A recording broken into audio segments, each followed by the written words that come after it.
여기 처음 서봐서 많이 긴장되고 떨리기도 합니다.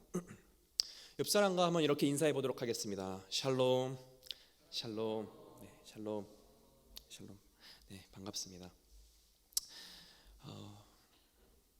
마태복음 18장 20절에 예수님께서 이렇게 말씀하십니다. 두세 사람이 내 이름으로 모인 곳에 나도 그들 중에 있느니라라고 말씀하십니다. 이 말씀은 성령을 보내주시겠다라는 말씀입니다.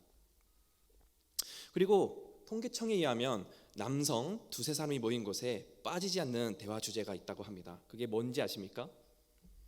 남성 두세 사람이 모이는 곳에 빠지지 않는 대화 주제가 있다고 합니다. 어떤 게 있을까요? 네, 첫 번째로 군대 얘기가 있습니다. 그리고 두 번째로 축구 얘기가 있습니다. 그리고 세 번째로 군대에서 한 축구 얘기가 있다고 합니다.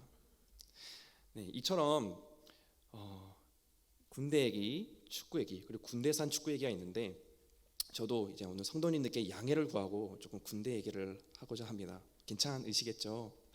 네, 감사합니다. 양해해 주셔서 너무 감사드립니다. 저는 이제 군대를 해군으로 갔다 왔습니다. 해군이라면 바다와 관련 있는 그런 이제 군대입니다. 혹시 사진 한 장 보여주시겠습니까? 네, 이거 제가 이제 진해 기지사령부에서 이제 훈련소 수료하고 나서 찍었던 사진입니다.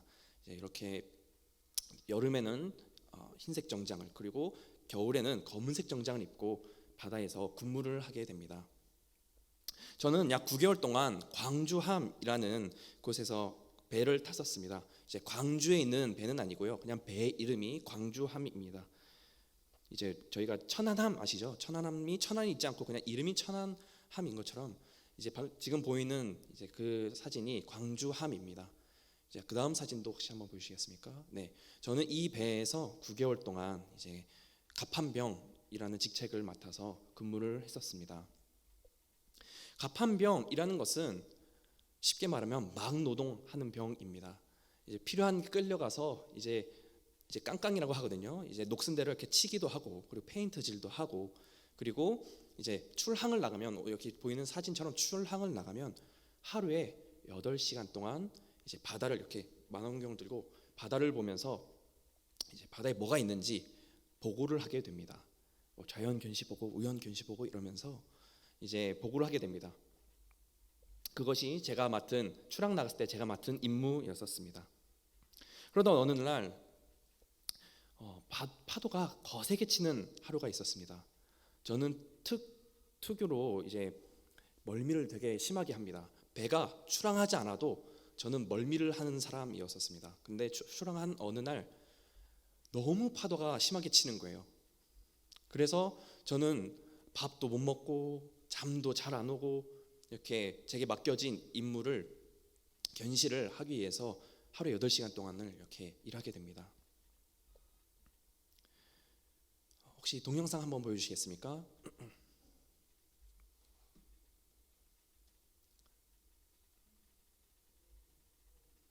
네.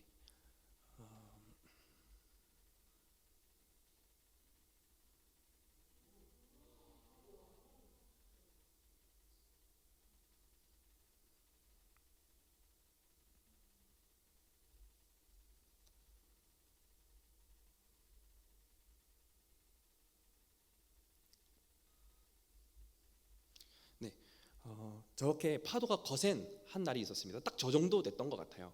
저렇게 거센 한 날, 이제 나중에 들었는데 저 정도 파도 높이를 5m 정도 된다고 하더라고요. 저는 이제 너무 힘들어서 하나님께 기도했습니다. 하나님, 좀 파도 좀 그치게 해주세요. 저 죽을 것 같아요. 좀 파도 좀 그치게 해주세요. 첫째 날에 이렇게 기도했는데 둘째 날이 돼서도 파도가 멈추지 않았었습니다. 이제 하루를 넘게 잠도 잘 못 자고 밥은 당연히 못 먹고요. 이렇게 하니까 살짝 정신이 나가고 있었습니다. 그래서 요나서가 생각났습니다. 혹시 이 파도가 나 때문에 일어난 파도인가? 내가 바다에 빠져야 끝나는 문제인가? 라는 생각을 했었습니다. 근데 막상 바다를 보니 저기는 그래도 들어갈 곳은 아닌 것 같다. 요나는 참 용감한 사람이었구나 하면서 그렇게 지냈었습니다. 근데 셋째 날까지도 저 파도는 멈추지 않았었습니다. 3일 연속 밥도 못 먹고 하루에 뭐 군대에서 아프다고 봐주지 않거든요.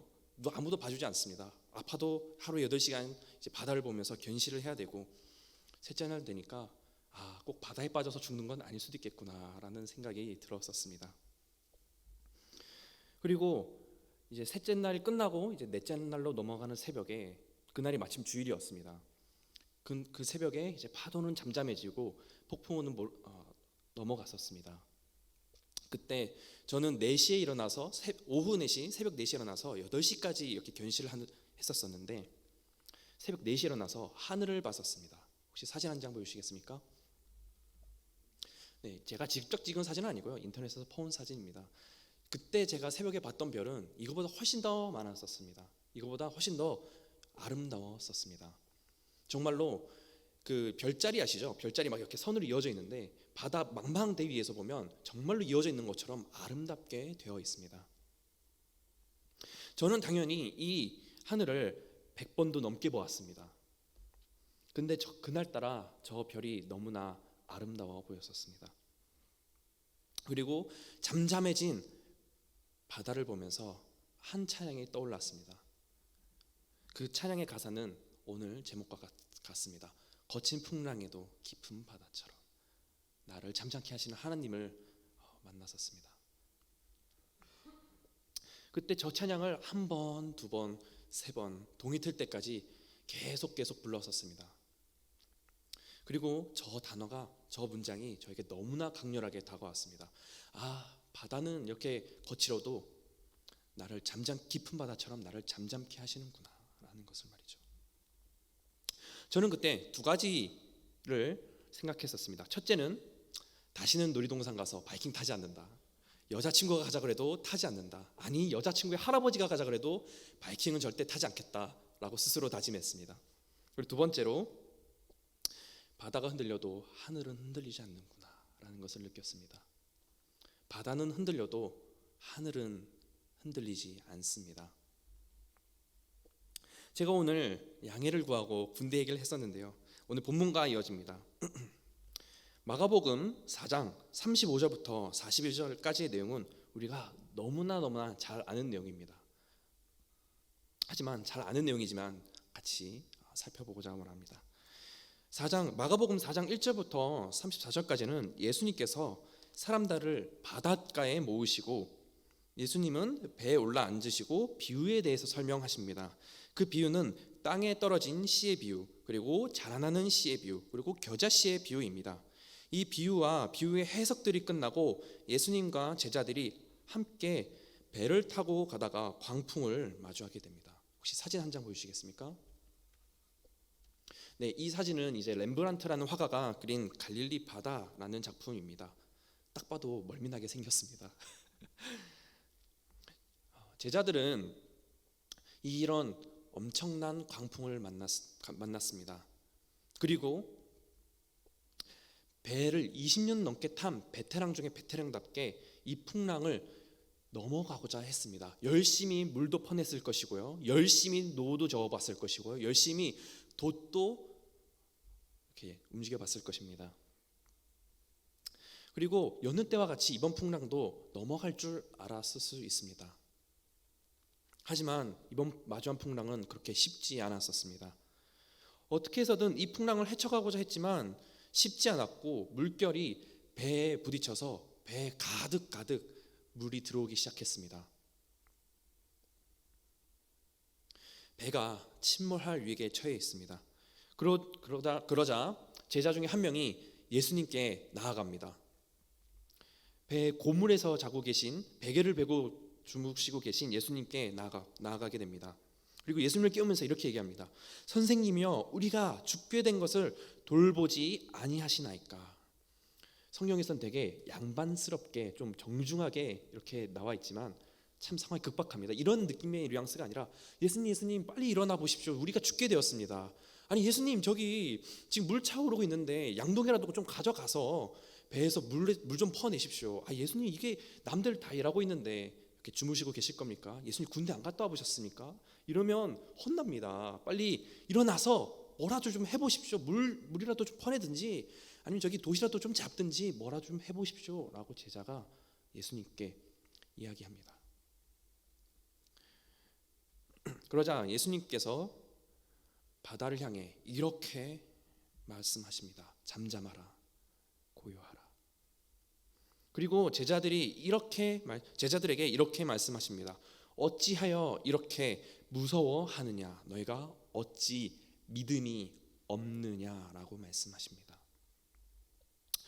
저는 이 말을 들은 제자들은 매우 기분이 나빴을 것 같습니다. 왜냐하면 제자들은 20년 넘게 배를 탔습니다. 베테랑 중에 베테랑이고 폭풍우를 한두 번 겪어본 게 아닙니다. 하지만 예수님은 직업이 뭐였습니까? 목수였습니다. 예수님보다 제자들이 바다에 대해서 잘 알았으면 훨씬 더 잘 알았을 것입니다. 이는 마치 제가 어느 병원에 갔는데 저기 의사 선생님께 아니 의사 선생님 이렇게 고치시면 안 되죠. 이렇게 하시면 안 됩니다. 이 약을 말고 다른 약을 쓰셔야죠. 라고 얘기하는 것과 똑같습니다. 이는 마치 회사에서 오늘 갓 들어온 신입이 부장님에게 부장님 이렇게 일머리가 없으십니까? 이렇게 일하시면 안 되죠. 라고 이야기하는 것과 같습니다. 아무리 요즘 세대들이 MZ 세대라고 해서 좀 무례하다고 할지라도 예수님은 MZ 세대가 아니지 않습니까? 근데 예수님께서 제자들에게 이렇게 얘기합니다. 어찌하여 이렇게 무서워하느냐? 너희가 어찌 믿음이 없느냐라고 이야기하십니다. 지금까지 배를 20년도 넘게 타본 제자들에게 말입니다. 한 번도 예수님의 직업은 목수인데 말입니다. 그리고 믿음이 없다는 말조차 제자들에게 매우 무례하게 들렸을 수 있습니다. 풍랑을 맞이하면 당연히 그 풍랑을 넘어가고자 하는 게 당연한 행동입니다. 만약에 우리 삶에 있어서 저기 멀리서 차가 다가옵니다. 저기 멀리서 막 트럭이 다가옵니다. 트럭이 날 향해서 다가올 때 어떻게 행동해야 할까요? 저기서 멀리서 차가 다가올 때 우리는 어떻게 행동해야 될까요? 피해야죠. 당연히 피해야 합니다. 어떻게 해서든 몸을 날리든 아니면 점프를 해서라도 저 다가오는 차를 피해야 합니다. 근데 피했더니 옆에 있는 사람이 이렇게 얘기하는 겁니다. 아이고 이렇게 믿음이 없느냐? 저 차가 지나갈 믿음이 있었어야지 그렇게 피하면 되겠느냐? 이렇게 믿음이 없느냐? 기도는 해봤느냐라고 이야기하는 것입니다. 이 말을 들은 일단 저 같으면 좀 기분이 나쁠 것 같습니다. 아니 일단 차가 다가오는데 기도고 자식을 일단 피하고 나서 감사 기도라도 해야지. 그렇지 않겠습니까? 물론 여기서 조금 더 생각을 해보자면 차에 치여서 이제 조금 가정에 보탬이 되면 좋겠지만 이건 이제 출제자의 의도와 다르기 때문에 좀 배제하도록 하겠습니다. 제자들은 베테랑 어부답게 이 문제를 해결하고자 했습니다. 하지만 예수님께 핀잔들었습니다. 왜 이렇게 믿음이 없니 니네들은? 이렇게 핀잔들었습니다. 제자들은 도대체 왜 예수님께 핀잔을 들었을까요? 자는데 깨워서 예수님께서 화가 나셔서 그렇게 말씀하셨던 걸까요? 그러면 오늘의 본문은 오늘 우리에게 이렇게 얘기할까요? 예수님도 잘 때 깨면 화내신다 라는 걸까요? 그러면 우리는 잘 때 깨우면 안 되는, 조심해야 되는 그런 사람들일 걸까요? 그렇지 않습니다. 저는 이 본문을 한 번 읽고 두 번 읽고 세 번 읽었는데도 예수님은 솔직히 이해되지 않았습니다. 왜 도대체 제자들에게 이렇게 믿음이 없느냐라고 말씀하시는 예수님이 이해되지 않았습니다. 근데 그러던 와중 단 하나의 단어가 눈에 들어왔습니다. 4장 35절입니다. 한번 같이 읽어보도록 하겠습니다. 시작. 그날 저물 때에 제자들에게 이르시되 우리가 저편으로 건너가자 하시니. 아멘. 우리가 저편으로 건너가자 하시니입니다. 이 항해를 먼저 가자고자 하신 주체가 누구십니까? 바로 예수님입니다. 바로 예수님께서 먼저 저편으로 건너가자라고 말씀하십니다. 제자들이 예수님께 믿음이 없다고 핀잔들은 이유는 저들이 이 문제를 열심히 해결하고자 해서가 아니라, 그리고 예수님을 자는데 깨워서가 아니라 이 항해의 주체자가 누구인지 몰랐기 때문입니다. 예수님께서 이 항해를 먼저 가자고 하셨습니다. 예수님께서 함께 이 항해를 가자고 하셨습니다. 근데 제자들은 그 사실을 모르고 이 항해의 주체자가 자기인 줄 착각했습니다. 그것이 오늘 예수님께서 제자들에게 핀잔을 준 이유입니다. 예수님께서 이 배의 선장이 되어야 하는데 제자들은 자기가 이 배의 선장이 되어야만 했다고 생각했습니다. 그리고 예수님을 이 배의 항해자가 아닌 그냥 문제를 해결해 주시는 분으로만 인식했습니다. 그래서 예수님께 너는 왜 이렇게 믿음이 없니? 라는 말을 듣게 되었습니다. 혹시 우리가 세상 사람들처럼 우리 삶에 있어서 목자나 항해자가 되고자 하진 않습니까? 우리가 세상을 살아가면서 너무나 힘든 일이 있을 때 우리 힘으로는 해결할 수 없겠지만 하나님께서 함께 해주시고 하나님께서 우리 인생의 항해자이자 목자가 되어주신다면 쉽게 해결되는 줄 믿습니다. 세상은 우리에게 이렇게 얘기합니다. 너 인생은 너가 책임져야 된다고, 열심히 살라고, 돈 많이 벌고 열심히 지식을 쌓아서 잘 살라고 얘기합니다. 더 일하고 더 공부하고 더 열심히 더 남들보다 더 잠도 줄여가면서 일해. 그래야 집도 사고 차도 사고 남들에게 떵떵거리면서 살 수 있어. 그게 너에게 있어서 행복이야 라고 이야기합니다. 물론 그게 행복일 수는 있습니다. 그러나 오늘 우리가 살고 있는 이 시대 속에서 우리가 살아가고 있는 크리스찬은 그것이 우리의 기준이 아닙니다. 세상 사람들은 우리에게 이렇게 손가락질하면서 너 제정신이니? 어떻게 일요일마다 교회를 갈 수 있니? 그 시간에 일을 하든지 공부를 하든지 아니면 내일을 위해서 쉬든지 해야지 어떻게 교회를 갈 생각을 하니? 너 제정신이니? 라고 이야기합니다. 네, 크리스찬들은 제정신이 아닙니다. 예수님을 따라간다는 것은 제정신이 아닙니다. 예수님께서 가신 그 십자가를 지고 간다는 것은 제정신이 아닙니다. 그렇기 때문에 우리가 제정신이 아니라 주정신으로 살아야 되는 줄 믿습니다.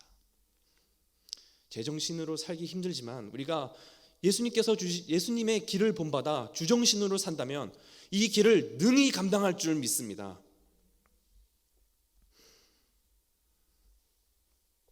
예수님과 닮아가는 것은 욕먹고 비난받으며 십자가를 지고 가는 길입니다. 그렇기 때문에 우리가 예수님의 정신, 주정신을 가지고 살아야 되는 줄 믿습니다. 우리 삶에 있어서 많은 문제들이 있고 제정신을 차리고 보면 답답한 문제들이 있지만 그리고 한숨 나오는 문제들이 있지만 주정신을 가지고 감사하면서 하나님께 맡겨드리고 어떨 때는 바보같이 어떨 때는 손가락질 받으면서 시련을 감내하면서 사는 것이 그리스도인인 줄 믿습니다. 그것이 예수님의 길, 예수님께서 걸어가신 길입니다. 예수님께서 시작하신 항해를 책임지십니다. 예수님께서는 오늘 우리의 인생을 책임지십니다. 믿으십니까? 한번 이렇게 손을 들어보겠습니다. 한번 같이 손을 한번 들어보겠습니다. 그리고 이렇게 손을 한번 마주 잡아보겠습니다. 우리는 자주 이렇게 손 잡은 것이 하나님과 우리의 관계라고 생각합니다. 그러나 하나님께서는 이것이 아니라 이렇게 우리를 붙잡고 계십니다. 우리가 설령 우리의 연약함 때문에, 우리의 불안함 때문에, 우리의 죄 때문에 이렇게 하나님을 놓는다고 할지라도 하나님은 우리를 놓지 않으십니다. 이제 팔 내리셔도 좋습니다. 팔 아프시죠?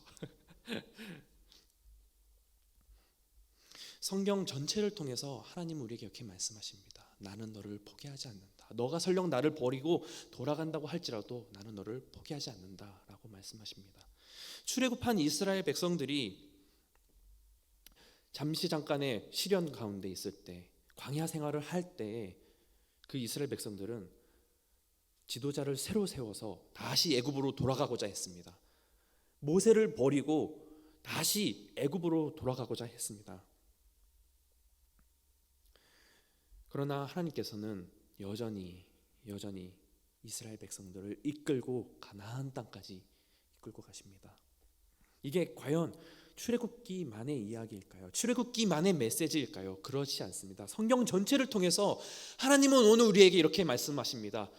오늘 불안해하고 있는 너, 오늘 아파하고 있는 너, 오늘 당장 걱정하고 있는 너, 내가 오늘 너를 책임진다. 오늘 내가 너를 이끌고 간다. 오늘 내가 너를 함께 한다라고 말씀하십니다. 그것이 성경 전체를 통해서 창세기부터 요한계시록까지 오늘 우리에게 하고 계신 하나님의 메시지입니다. 마가복음 11장 7절부터 10절까지 한번 같이 읽어보도록 하겠습니다. 제가 한 절 그리고 한 절 이렇게 교독하면서 읽어보도록 하겠습니다.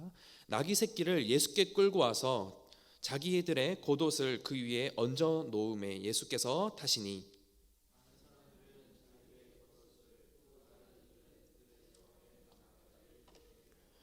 앞에서 가고 뒤에서 따르는 자들이 소리 지르되 호산나 찬송하리로다 주의 이름으로 오시는 이여 찬송하리로다 오는 우리 조상 다윗의 나라여 가장 높은 곳에서 호산나 하더라. 아멘. 예수님께서는 예루살렘을 입성하실 때 나귀의 새끼를 타고 입성하십니다. 이것은 예언자의 예언을 통한 예언의 성취였었습니다.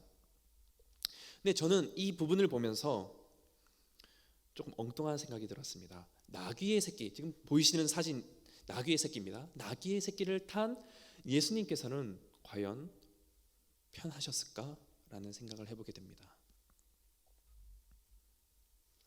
사람을 한 번도 태워보지 않은 나귀도 아니고 나귀의 새끼입니다. 사람을 한 번도 태워보지 않은 나귀의 새끼는 예수님을 태우게 됩니다. 과연 예수님께서는 나귀의 새끼를 타셨을 때 편하셨을까요? 조금 엉뚱한 생각이지만 저는 아마 불편하셨을 것 같습니다. 왜냐하면 나귀의 새끼는 사람을 처음 태워봤기 때문에 발버둥을 쳤을 수도 있습니다. 혹은 사람을 처음 태워봤기 때문에 넘어졌을 수도 있습니다. 혹은 사람을 처음 태워봤기 때문에 예수님께서 원하는 길이 아닌 다른 길로 갔을 수도 있습니다. 그러나 예수님께서는 나귀의 새끼를 버리지 않으시고 나귀 새끼를 내리지 않으시고 여전히 나귀의 새끼를 타고 가십니다. 그리고 그 나귀 새끼를 타고 예루살렘 성까지 들어가십니다. 예수님께서는 이와 동일하게 우리에게 행하십니다. 가끔 우리가 하나님을 떠나고 그리고 가끔 잘못된 길에 들어가고 그리고 우리 어려움 속에 갇혀서 넘어졌을 때 예수님은 우리를 버려두지 않으십니다. 그리고 우리를 이끌고 가십니다. 어디까지 이끌고 가실까요? 예루살렘까지요. 어디까지요? 하나님의 나라까지요. 어디까지요? 하나님께서 계획하신 그곳까지 우리를 이끌고 가십니다. 하나님은 우리의 인생을 책임지시고 그 길을 인도하시는 분인 줄 믿습니다. 가끔은 우리 인생에 높은 파도와 비바람이 불 때 불안할 때가 있습니다. 네, 당연히 불안합니다. 우리는 앞날을 알지 못하기 때문에 너무나 불안합니다. 심지어 주변을 돌아보니까 남들은 잘 나가는 것 같습니다. 돈도 많이 벌고 집도 사고 차도 사고 또 얼마 전에 주식하고 코인도 하고 정말 잘 나가는 것처럼 보입니다. 그리고 그런 사람들을 볼 때라면 우리가 가고 있는 길이 틀린 것처럼 보일 때도 있습니다. 그러나 하늘에 계신 하나님께서는 바다 가운데 있는 우리를 홀로 내버려 두지 않으십니다. 우리가 고난에 힘겨워 우리를 잠시 의지한다고 할지라도 하나님은 그런 우리를 이해하시고 여전히 이끌고 가십니다. 많은 사람들은 우리에게 손가락질하며 그렇게 사는 것이 제정신이냐라고 얘기할 때 우리는 이렇게 얘기합니다. 우리는 제정신이 아니라 주정신을 가지고 살아간다고. 그것이 세상이 감당하지 못할 하나님의 자녀들이 살아가는 삶인 줄 믿습니다. 함께 기도하면서 나아가도록 하겠습니다. 함께 기도하도록 하겠습니다.